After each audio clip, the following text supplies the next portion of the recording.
Good evening. Tonight we're reading Emma by Jane Austen. Chapter 21. Emma could not forgive her.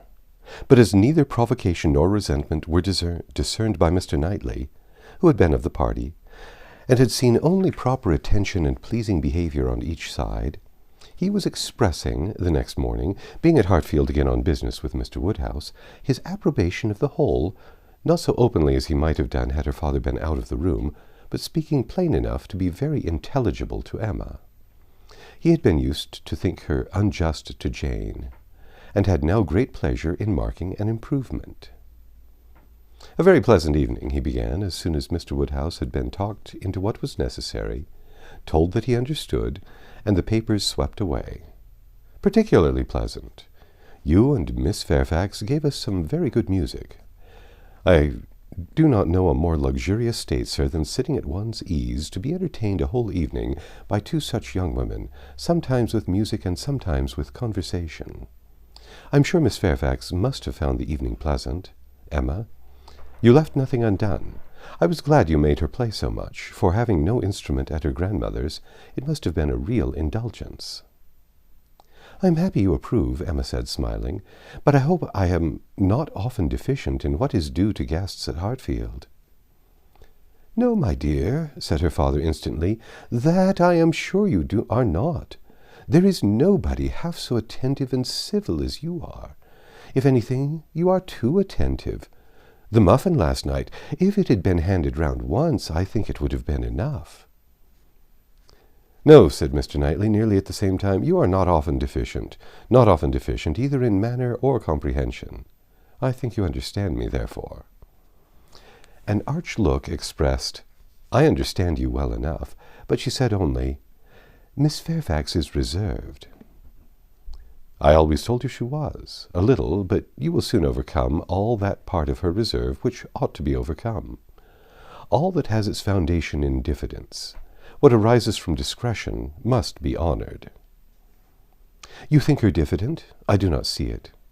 My dear Emma, said he, moving from his chair to one close by her, you are not going to tell me, I hope, that you had not a pleasant evening. Oh, no, I was pleased with my own perseverance in asking questions, and amused to think how little information I obtained. I am disappointed, was his only answer. I hope everybody had a pleasant evening, said Mr. Woodhouse in his quiet way. I had.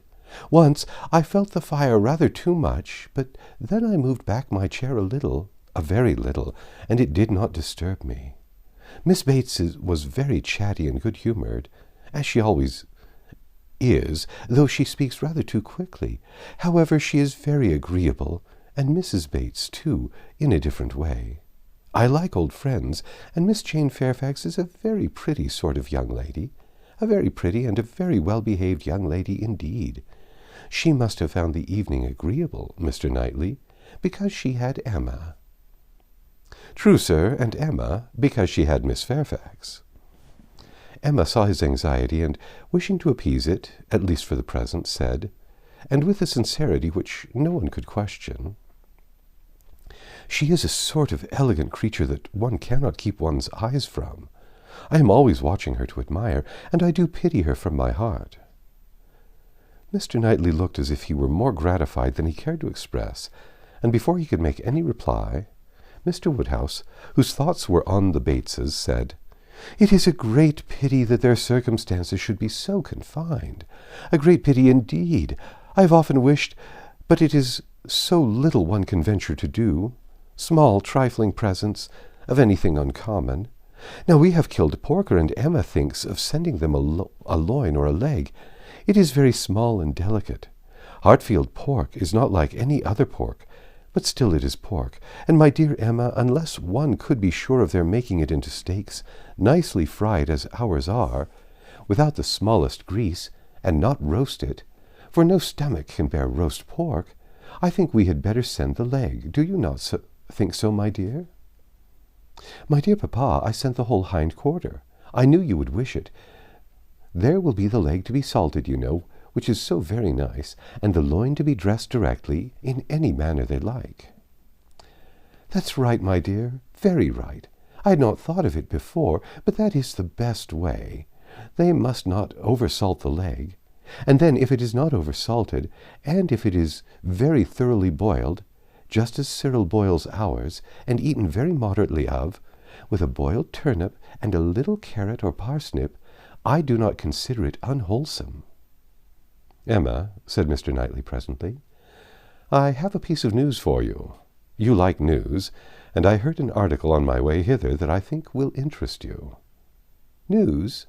Oh, yes, I always like news. What is it? Why do you smile so? Where did you hear it? At Randall's?" He had time only to say, "No, not at Randall's. I have not been near Randall's," when the door was thrown open, and Miss Bates and Miss Fairfax walked into the room, full of thanks and full of news. Miss Bates knew not which to give quickest. Mr. Knightley soon saw that he had lost his moment, and that not another syllable of communication could rest with him. "Oh, my dear sir, how are you this morning? Oh, my dear Miss Woodhouse, I am quite overpowered. Such a beautiful hindquarter of pork. You are too bountiful. Have you heard the news? Mr. Elton is going to be married." Emma had not had time to even think of Mr. Elton, and she was so completely surprised that she could not avoid a little start and a little blush at the sound. "There is my news. I thought it would interest you," said Mr. Knightley, with a smile which implied a conviction of some part of what had passed between them. "But where should you hear it?" cried Miss Bates. "Where could you possibly hear it, Mr. Knightley? For it is not 5 minutes since I received Mrs. Cole's note. No, it cannot be more than 5, or at least 10, for I had got my bonnet and spencer on, just ready to come out. I was only gone down to speak to Patty again about the pork. Jane was standing in the passage. Were you not, Jane? For my mother was so afraid that we had not any salting pan large enough, so I said I would go down and see, and Jane said, 'Shall I go down instead? For I think I have a little cold, and Patty has been washing the kitchen.' 'Oh, my dear,' said I. Well, and just then came the note. A Miss Hawkins. That's all I know. A Miss Hawkins of Bath. But, Mr. Knightley, how could you possibly have heard it? For the very moment Mr. Cole told Mrs. Cole of it, she sat down and wrote to me. A Miss Hawkins? I was with Mr. Cole on business an hour and a half ago. He had just read Elton's letter as I was shown in, and handed it to me directly." "Well, that is I suppose there never was a piece of news more generally interesting. My dear sir, you really are too bountiful. My mother desires her very best compliments and regards, and 1,000 thanks, and says you really oppress quite her." "We consider our Hartfield pork," replied Mr. Woodhouse. "Indeed, it certainly is so very superior to all other pork, that Emma and I cannot have a greater pleasure than— Oh, my dear sir, as my mother says, our friends are only too good to us. If ever there were people who, without having great wealth themselves, had everything they could wish for, I am sure it is us. We may well say that our lot is cast in goodly heritage. Well, Mr. Knightley, and so you actually saw the letter? Well?" It was short, merely to announce, but cheerful, exulting, of course. Here was a sly glance at Emma. He had been so fortunate as to— I forget the precise words. One has no business to remember them. The information was, as you state, that he was going to be married to a Miss Hawkins. By his style, I should imagine it just settled. "Mr. Elton going to be married?" said Emma, as soon as she could speak. "He will have everybody's wishes for his happiness." "He is very young to settle," was Mr. Woodhouse's observation. "He had better not be in a hurry. He seemed to me very well off as he was. We were always glad to see him at Hartfield." "A new neighbour for us all, Miss Woodhouse," said Miss Bates joyfully. "My mother is so pleased. She says she cannot bear to have the poor old vicarage without a mistress. This is great news indeed. Jane, have you never seen Mr. Elton? No wonder you have such curiosity to see him." Jane's curiosity did not appear of that absorbing nature as wholly to occupy her. "No, I have never seen Mr. Elton," she replied, starting on this appeal. Is he a tall man?" "Who shall answer that question?" cried Emma. "My father would say yes, Mr. Knightley no, and Miss Bates and I that he is just the happy medium. When you have been here a little longer, Miss Fairfax, you will understand that Mr. Elton is the standard of perfection in Highbury, both in person and mind." "Very true, Miss Woodhouse, so she will. He is the very best young man. But, my dear Jane, if you remember, I told you yesterday he was precisely the height of Mr. Perry. Miss Hawkins! I dare say an excellent young woman. His extreme attention to my mother, wanting her to sit in the vicarage pew that she might hear the better, for my mother is a little deaf, you know. It is not much, but she does not quite hear quick. Jane says that Colonel Campbell is a little deaf. He fancied bathing might be good for it, the warm bath, but she says it did him no lasting benefit. Colonel Campbell, you know, is quite our angel. And Mr. Dixon seems a very charming young man, quite worthy of him. It is such a happiness when Miss Hawkins, when good people get together, and they always do. Now here will be Mr. Elton and Miss Hawkins, and there are the Coles, such very good people, and the Perrys. I suppose there never was a happier or a better couple than Mr. and Mrs. Perry. I say, sir, turning to Mr. Woodhouse, I think there are few places with such society as Highbury. I always say we are quite blessed in our neighbours.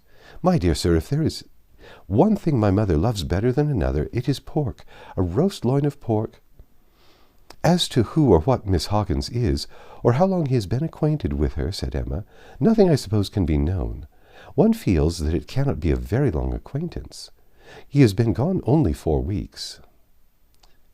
Nobody had any information to give, and after a few more wonderings, Emma said, "You are silent, Miss Fairfax, but I hope you mean to take an interest in this news.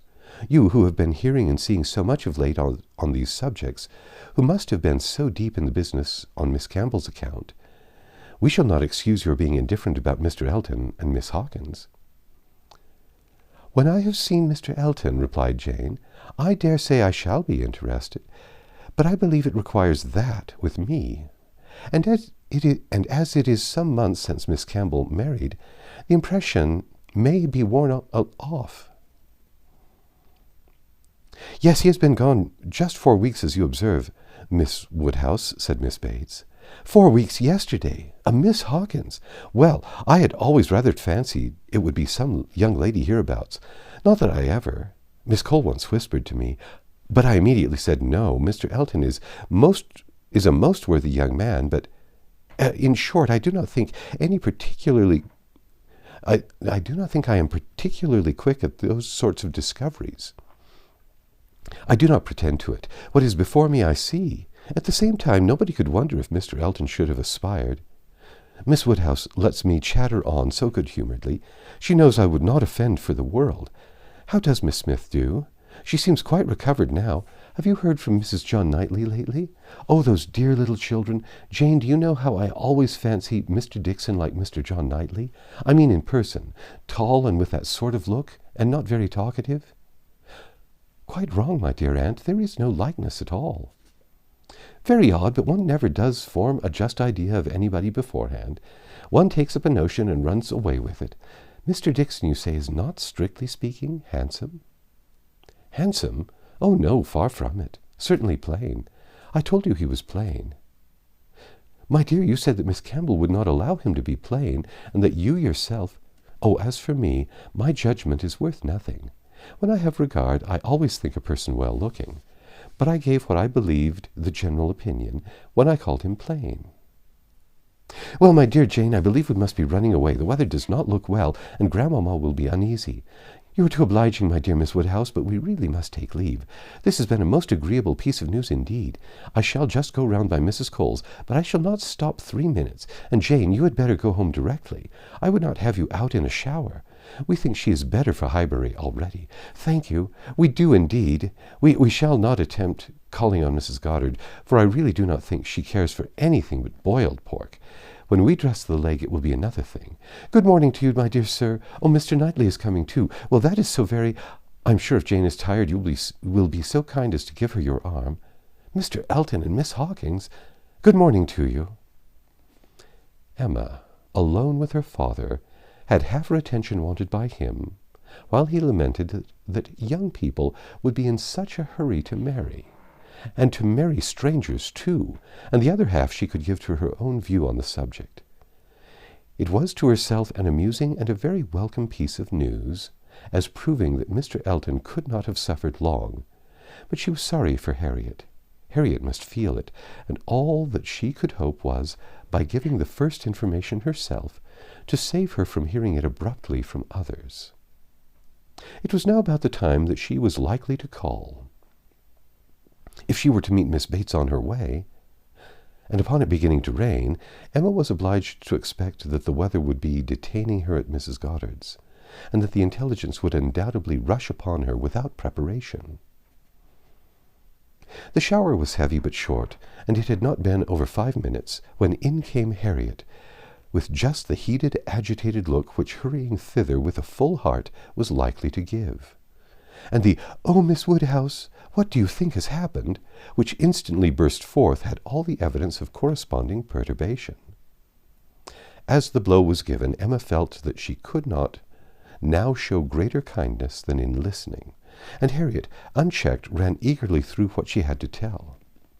She had set out from Mrs. Goddard's half an hour ago, and she had been afraid it would rain. She had been afraid it would pour down every moment, but she thought she might get to Hartfield first.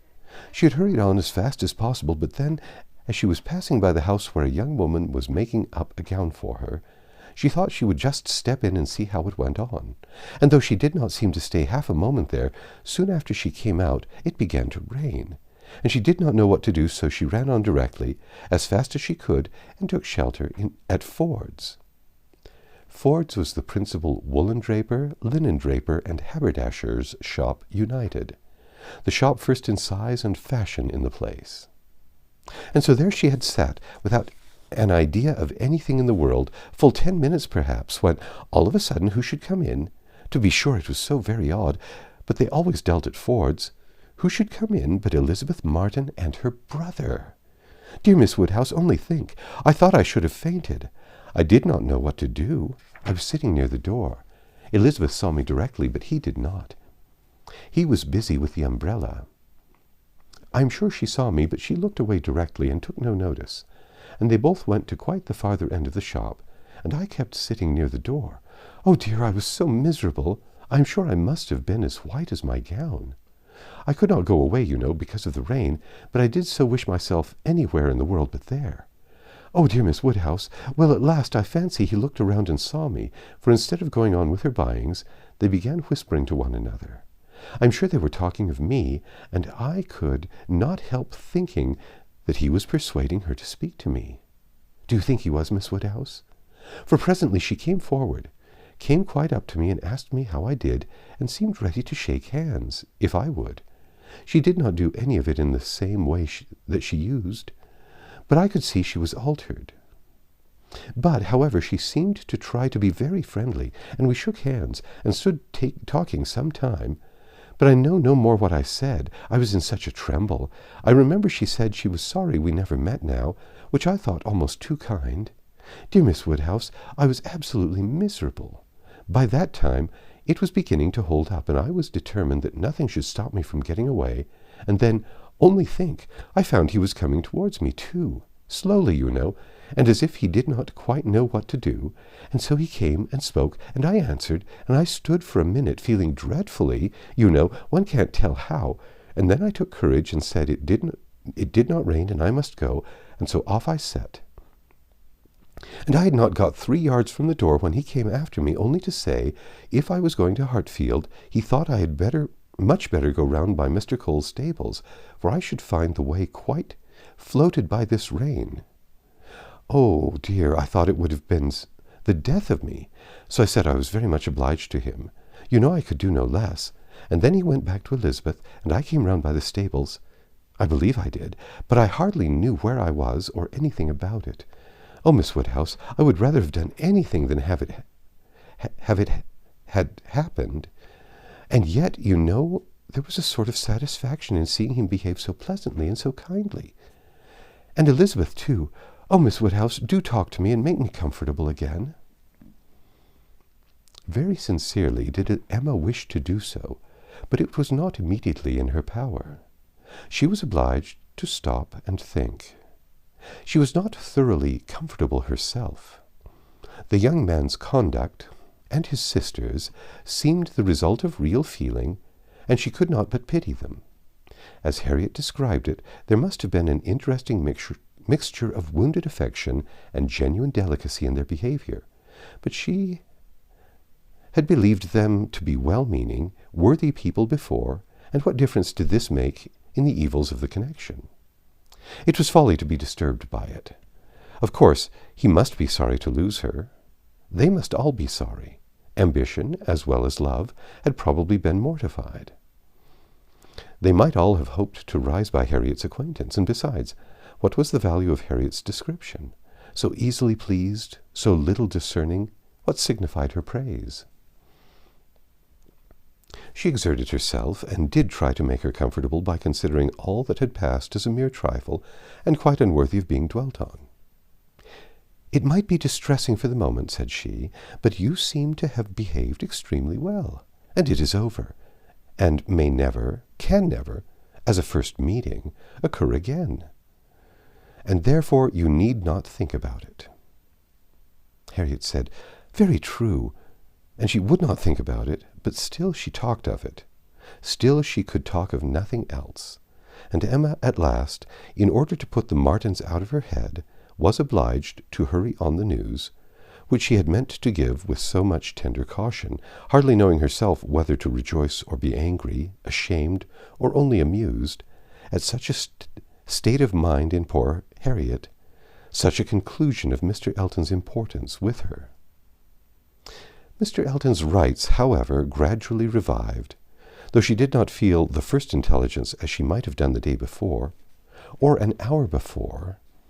Its interest soon increased, and before their first conversation was over, she had talked herself into all the sensations of curiosity, wonder and regret, pain and pleasure, as to this fortunate Miss Hawkins, which could conduce to place the Martins under proper subordination in her fancy.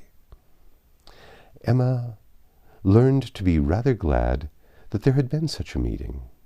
It had been serviceable in deadening the first shock without retaining any influence to alarm.